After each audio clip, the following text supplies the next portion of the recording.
What if happiness is not something you chase, but something you grow into?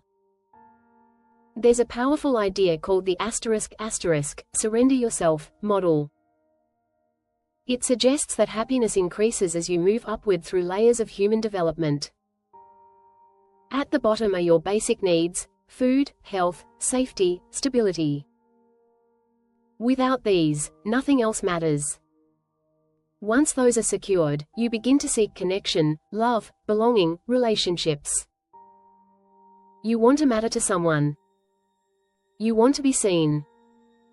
After that comes mastery, achievement, recognition, creative expression.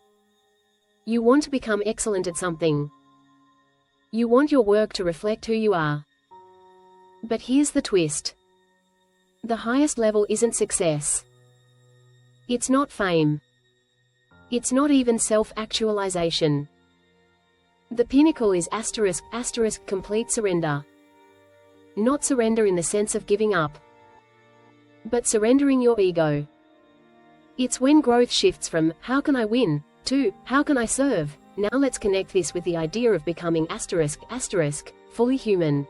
This model suggests that once your essential needs are met, food, shelter, safety, belonging, you naturally move toward mastery. But becoming fully human also means something deeper, acknowledging the sacredness and uniqueness of every individual. Having access to truth. Being able to choose freely, without fear or social pressure. Self-actualization requires freedom. You cannot become your highest self if you're constantly adapting to survive social judgment. But here's something most development theories miss: humans do not grow in isolation. Social psychology matters. Your environment, culture, opportunities, and relationships shape what is even possible for you. You can't talk about personal growth without talking about social conditions. Because we rise, or fall, together. At the very top of development lies something called self-transcendence. This is when a person advances a cause greater than themselves. It involves a radical shift in perspective. Beyond me, self-transcenders have a deeply selfless value system. They lean towards serving humanity. Their long-term goal isn't status, it's ego transcendence. But here's something important: self-transcendence is not self-destruction. Healthy growth happens when you practice self-care without harming others. It leads to meaning, purpose, and positive relationships. However, there's a dark side. It's called pathological altruism.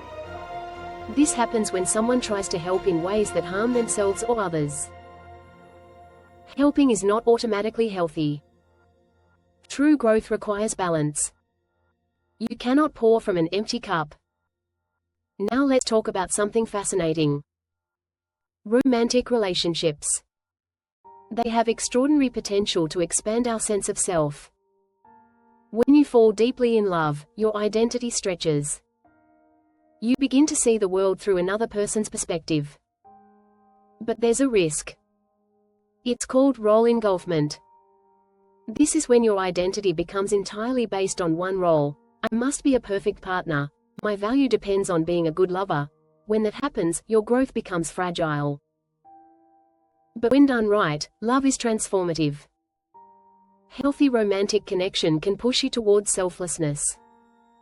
It teaches empathy, sacrifice, expansion of identity. Eventually, that growth spills outward, beyond the relationship. You begin to serve not just one person, but humanity itself. So what does this all mean? Happiness isn't a single destination. It's a progression. First, survive. Then, connect. Then, achieve. Then, express. Finally, surrender. The more you loosen your grip on ego, the more fulfilled you become. Not because you lost yourself, but because you became something bigger than yourself. And that is the paradox of being fully human.